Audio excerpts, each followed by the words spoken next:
Hi everyone, it's Alana here from Big Rock Labradoodles, your kick-ass breeder of multi-generational Australian Labradoodles here in Alberta, Canada. I've had many requests for a video, well, two videos. One on how to brush your Australian Labradoodle and one on how to groom the body. Because if you follow me, you know I've done one on how to groom the head. I don't even remember. I did another tutorial on grooming. Oh, ear cleaning and ear plucking.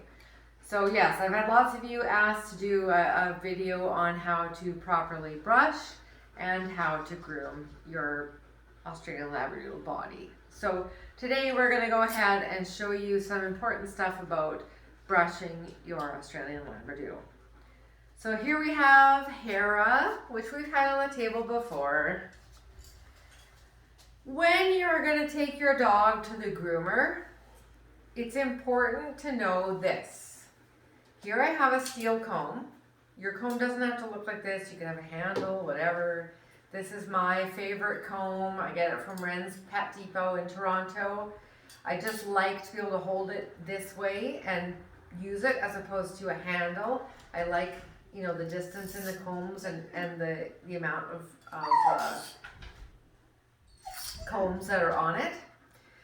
So if you cannot, oh, and let me just say, Hera was bathed today. She had a bath and she was blow dried with our high power dryer, okay? But she hasn't been combed at all. So this is what she looks like in her full fluff. And she is very long. She's probably 4 inches long. And she's growing out from a previous shave that she had done, oh gosh, probably 6 to 8 months ago. So I'm going to take my comb, okay, and I'm just going to start combing. So you can see that kind of pulled. I do brush Hera once a week. Oh, I am getting through. It's kind of pulling, but I'm getting through. That's great news. Let me come on this side so you can see better what I'm doing.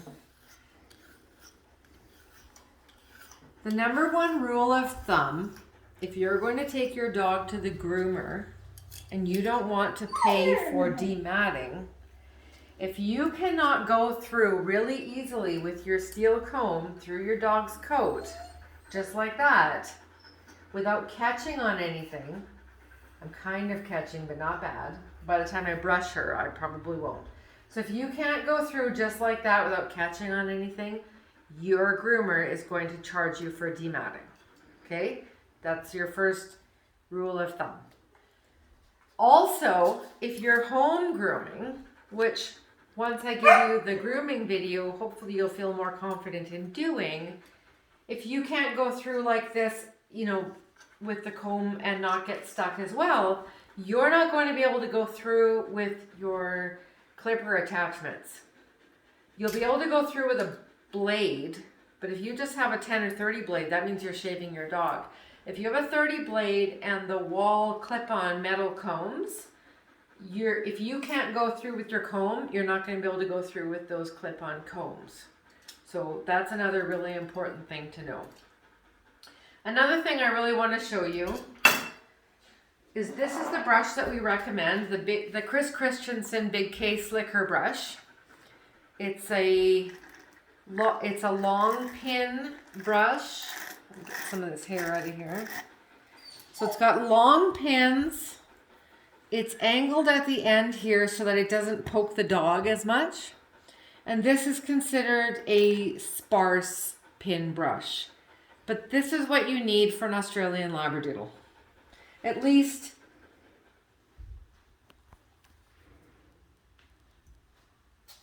a dog like Hera. This is where things get tough, right? Because you have a Labradoodle, so you have your first cross between your poodle and lab. You have your F1Bs and your F1BBs, where you have your F1s crossed back to a poodle, maybe a lab, not usually. And then you have your multi-gens, starting with your, say, F1B bred to a multi-gen, or multi-gen bred to multi-gen. The more you get into your multi-gens, the better the coats get, at least as far as predictability. So you're gonna know more or less what kind of coat that you're in for from your breeder, if you have a good breeder with a long-standing program that really understands their dogs and what their dogs are throwing. Hera is actually a dog that gave us a surprise. I've been breeding for 10 years. She is a multi-gen. I'd have to go and look for sure, but I'm gonna say I think she's a 4th generation multi-gen. Her mom is like 7, I believe, but her dad was 3, which puts her at 4. You can only go up 1 generation at a time. So let's call her a 4th gen multi-gen. By that point, you should have pretty predictable coats. And yet, I got a little bit of a surprise with Hera. She is 2, she was 2 beginning of July. And all of a sudden, she is giving me this sort of straight hair on her back that I can pull out like this. She did not have this as a puppy. She did not have this in her, year 1 to 2. But since she's been 2, this is what I've got. And I've talked to my professional groomer that I have a great relationship with. She thinks it might be temporary. An Australian Labradoodle coat is not fully finished until they're 3. So I'm hoping if I keep doing some hand stripping that whatever this is going to come out. But it's just one of those things with an Australian Labradoodle, because it is a hybrid dog. You never know 100% sure what you're going to get, no matter how good your breeder is, no matter how extensive their program is and their knowledge is and how well they know the background of their dogs. Because it's a hybrid dog, you can get some, throwback genes that show up in your dogs. Her sister has an absolutely brilliant coat, no shedding, soft, brilliant, shiny waves. Right? Just goes to show you, you never 100% know, and that's just part of having an Australian Labradoodle. It's not 100%. But let's get into some brushing. This is what I want you to know. The best way to brush your doodle is one of 2 ways. So you pick the hair up and you brush through. You make sure you're giving some pressure, that you're getting right down to the skin, okay? Then you drop some more hair.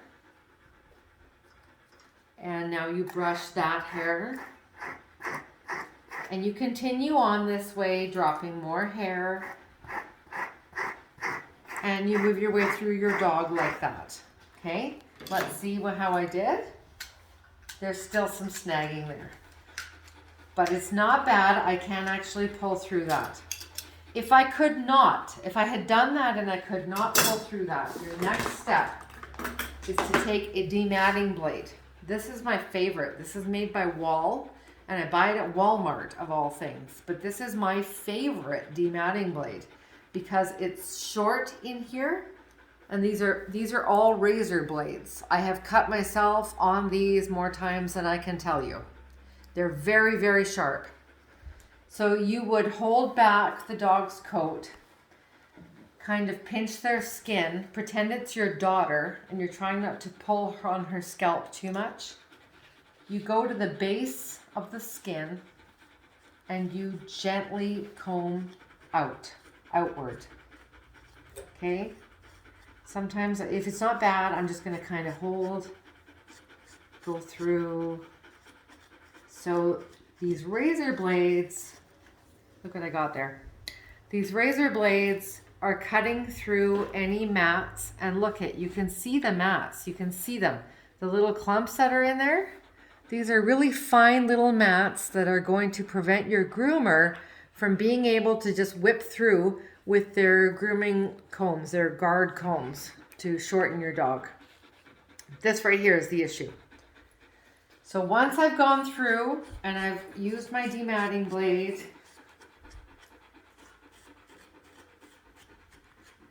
I should be able to take my comb and just go right through. So remembering that your goal is to be able to do this before you go to the groomer. And your groomer shouldn't have any issue grooming your dog in an expedient manner, and there should be no charge for dematting. But that's tip to toe. You need to go through your dog from tip to toe. And you can't do this unless they're clean. If they're dirty, it's just going to be a constant battle. So if you want to cut down on your grooming expenses with the groomer, you need to be bathing your dog about every 6 weeks with a good pH balanced shampoo and a conditioner. Australian Labradoodles, it's like human hair. You need a conditioner. In that same vein, you need to make darn sure you have fully rinsed that conditioner out. And then we come in here and we actually use a leave-in conditioner as well, but then that's a conditioner that's meant to be left in. We do a really good coat of leave-in conditioner, and then we use a high-powered dryer to go through and really get them dry quickly before they can curl too much. That dryer is going to help to remove some of the innocent mats. It's also going to help blow out any loose hair that's there that could cause tangling for you. And then you're going to go through and do this really deep brushing and following up with your comb. Make sure you can go fully through your dog. And if you want your dog to have a haircut, that's when you go to the groomer. Make sure you can go through, you have no snags, no issues. Your groomer is going to love you, and you're going to save money, okay? And like I said, if you're wanting to do your own home grooming, this is the stage you need to get to before you can move on to your guide combs, because they will not go through if you can't go through. All right? So I hope this video helped, and we'll see you next time for a grooming video of the body. See you there.